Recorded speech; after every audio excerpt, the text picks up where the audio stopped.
지금 당장 부작용은 안 나타나는데요. 한 10년 지나면은 이거 뭔가 좀 사회가 크게 뭔가 전환을 하는 것 같네 이런 생각을 하게 될 거고요. 또 한 10년 지나면은 이제 확연하게 여러분들이 느끼시게 됩니다. 이전 같은 경우는 평균적으로는 다 올랐는데요. 이제는 평균적으로 오르지 않는다는 뜻입니다. 그런데 이제 구분해서 들어가 보면은 아주 우량한 것은 여전히 오를 수 있을 것이고요. 그런 차별화는 일어나게 될 것입니다. 다만 평균적으로는 이제 부동산 시장이 이전하고는 좀 다른 모습을 보이게 될 것이고요.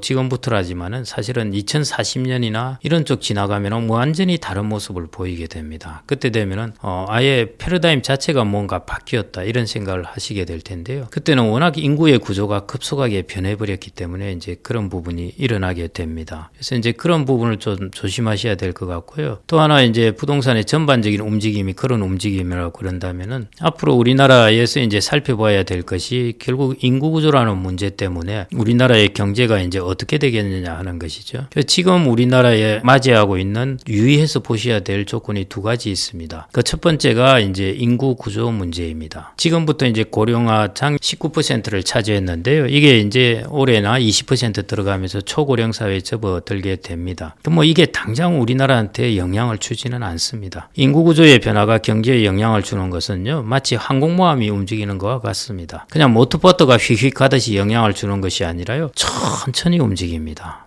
그러다가 항공모함이 완전히 방향을 틀게 되면은 다시 방향 안 틀립니다. 그게 인구 구조의 특징이거든요. 그래서 지금 우리나라의 인구 구조 같은 경우에는 이제 지금 당장 부작용은 안 나타나는데요. 한 10년 지나면은 이거 뭔가 좀 사회가 크게 뭔가 전환을 하는 것 같네 이런 생각을 하게 될 거고요. 또 한 10년 지나면은 이제 확연하게 여러분들이 느끼시게 됩니다. 우리나라 사회는 드디어 이렇게 접어들었네 이런 것이죠. 그때 되면은 지방인 소멸을 한다는 것도 있을 거고, 여러분들이 지방을 차를 타고 가보시면 완전히 다른 모습을 보게 될 것이고, 이제 이런 것이죠. 우리가 사는 궁극적인 목적 무엇일까요? 바로 행복한 삶입니다. 행복하기 위해서 무엇을 하면 좋을까요? 저는 독서를 권해드립니다.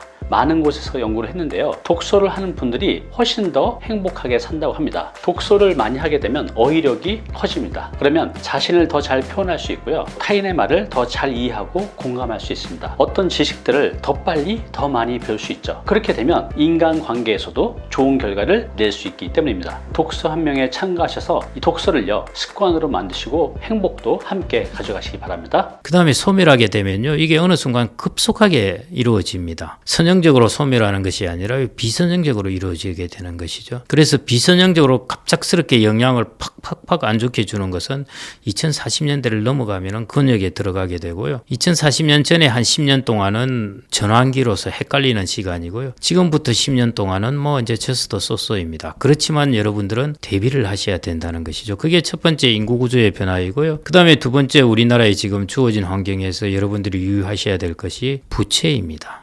크게 지금 신경을 쓰지 않고는 있는데요. 가계부채, 기업부채 둘 다 증가했습니다. 특히 가계부채가 우리나라의 경제 규모에 대비해서 가계부채의 감당 수준은 가계부채 나누기 GDP를 가지고 이제 판단을 하는 것인데요. 최근에 우리나라 GDP를 이제 편제를 좀 바꾸면서 그 비율이 떨어졌는데요.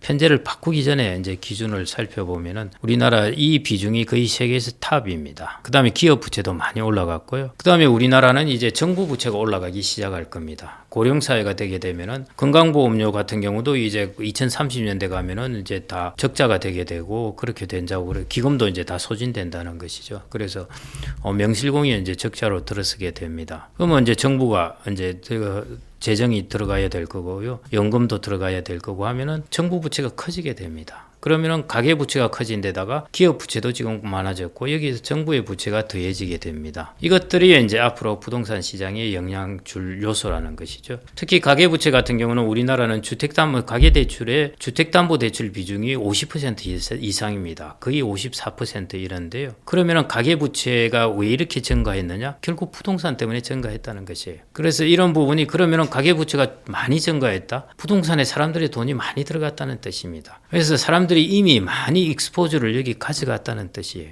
그러면은 앞으로 어떻게 되겠냐? 그 모멘텀이 약해진다는 것입니다. 우리가 가계부채가 팍팍팍 증가할 때는 부동산에 돈이 인젝션이 모멘텀이 좋게 들어간 것이죠. 그러면은 지금은 부동산에 돈이 어디에서 들어가느냐? 지금 들어가고 있습니다. 그래서 가계부채가 계속 증가해요. 어디냐 하면은 이게 사실은 이제 가계부채 고리 중에서 참 취약점 중에 하나인데요. 정책금융입니다. 정책자금.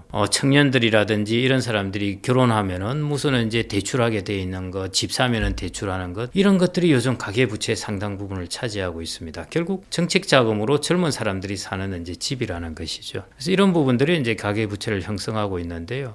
이걸 이제 감안하면은 추가적으로 부동산에 들어가는 뉴만이라고 그럴까요? 그런 부분이 상당 부분 한계에 달했다는 것이고요. 그 다음에 일어날 일은 뭐냐면은 이제 이 부담을 지금 받게 되는 것이죠. 금리가 높아지니까 이제 부채를 높여놓은 것에 대한 이제 이자 부담이 증가하게 되는 것입니다. 이 캐시플로우가 이제 현실화되면은 소비가 이제 제약적으로 될 소비를 줄일 수밖에 없어요. 소비를 줄여들이면은 자영업자가 어렵게 돼요. 자영업자가 어렵게 되면은 자영업자들이 임차하던 여러 가지 뭐 이제 상가라든지 이런 것들이 자꾸자꾸 공실이 생기게 되는 것이죠. 이게 이제 여러분들이 앞으로 일어나게 될 이제 부동산의 상황입니다. 그렇기 때문에 우리나라는 특히 이제 앞으로 수출과 내수가 아주 양극화돼 가지고요. 내수 같은 경우에는 거의 이제 그 정체 상태가 계속 이어질 겁니다. 혹은 위축되든지요. 그래서 내수가 특히 이제 우리나라의 부동산에 사실은 많이 관련돼 있죠. 그래서 그런 면에서 본다면은 앞으로 우리나라의 두 가지 조건, 첫 번째 조건이 인구 구조의 문제. 이것은 단기적으로는 아니지만은 장기적으로 강하게 영향을 줍니다. 마치 바다에서 저 깊은 곳에서의 해류의 흐름과 같은 것이 인구 구조라고 보시면 될 것 같고요. 지금 그 위에 형성되어 있는 것이 가계부채입니다. 그래서 이런 흐름들 때문에 우리가 부동산에 뉴머니가 들어가는 것에 제약적이고 그 다음에 부동산의 수요에 대한 부분이죠. 인구 구조는. 그래서 뉴머니가 들어가서 수요를 일으키는 것, 인구 구조 면에서 수요를 일으키는 것, 이런 부분이 다 이제 취약해지게 되는 것입니다. 그래서 생각보다는 앞으로 저는 이제 부동산 시장이 이전과 같은 그런 모습은 보이지 않을 거라고 생각을 하고 있고요. 그래서 제가 이제 첫 번째 노후에 준비해야 될 세 가지 중에 하나가 우리가 부동산 자산을 어떻게 재구축하는가 하는 것. 그게 앞으로 이제 대형 과제 중에 중요한 과제가 되지 않을까 그렇게 보고 있습니다. 가계부채 증가하는 것은 가계부채의 거의 한 54% 정도가 주택담보대출이라고 했지 않습니까? 지금까지 가계부채가 많이 증가했습니다. 그러면은 주택담보대출을 통해서 주택으로 돈이 들어갔다는 것이죠. 그런데 앞으로 가계부채가 과거와 같은 증가 속도를 보이기가 어렵거든요. 그러면은 주택담보대출도 그만큼 늘어나지 않는다는 것이고요. 그 뜻은 주택시장에 들어가는 새로운 뉴머니가 과거에 비해서 훨씬 줄어든다는 뜻입니다. 그나마 지금 유지되고 있는 것은 정책자금 관련된 것입니다. 그것 때문에 그나마 이제 젊은 사람들이 새로운 집을 사기 위해서 계속 들어가는 그 정도이죠. 과거에 우리나라가 한 2014년, 15년 이때만 하더라도 뉴머니가 어디서 들어왔느냐 하면요. 재밌게도 50대에서 들어왔습니다.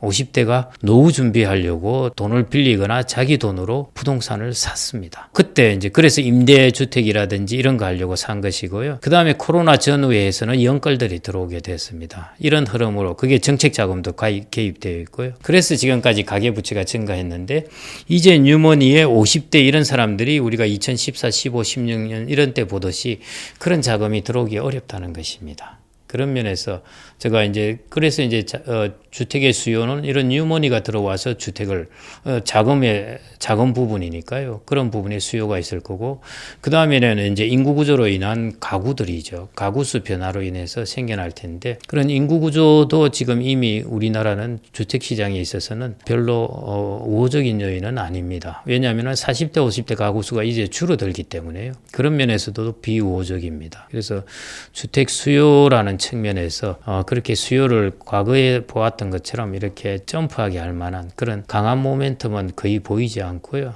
앞으로도 그런 모멘텀은 별로 살아나지 않을 것 같습니다. 그래서 나의 부동산 전체 자산을 어떻게 재구축할까 하는 것. 그게 이제 중요하지 않을까 싶습니다.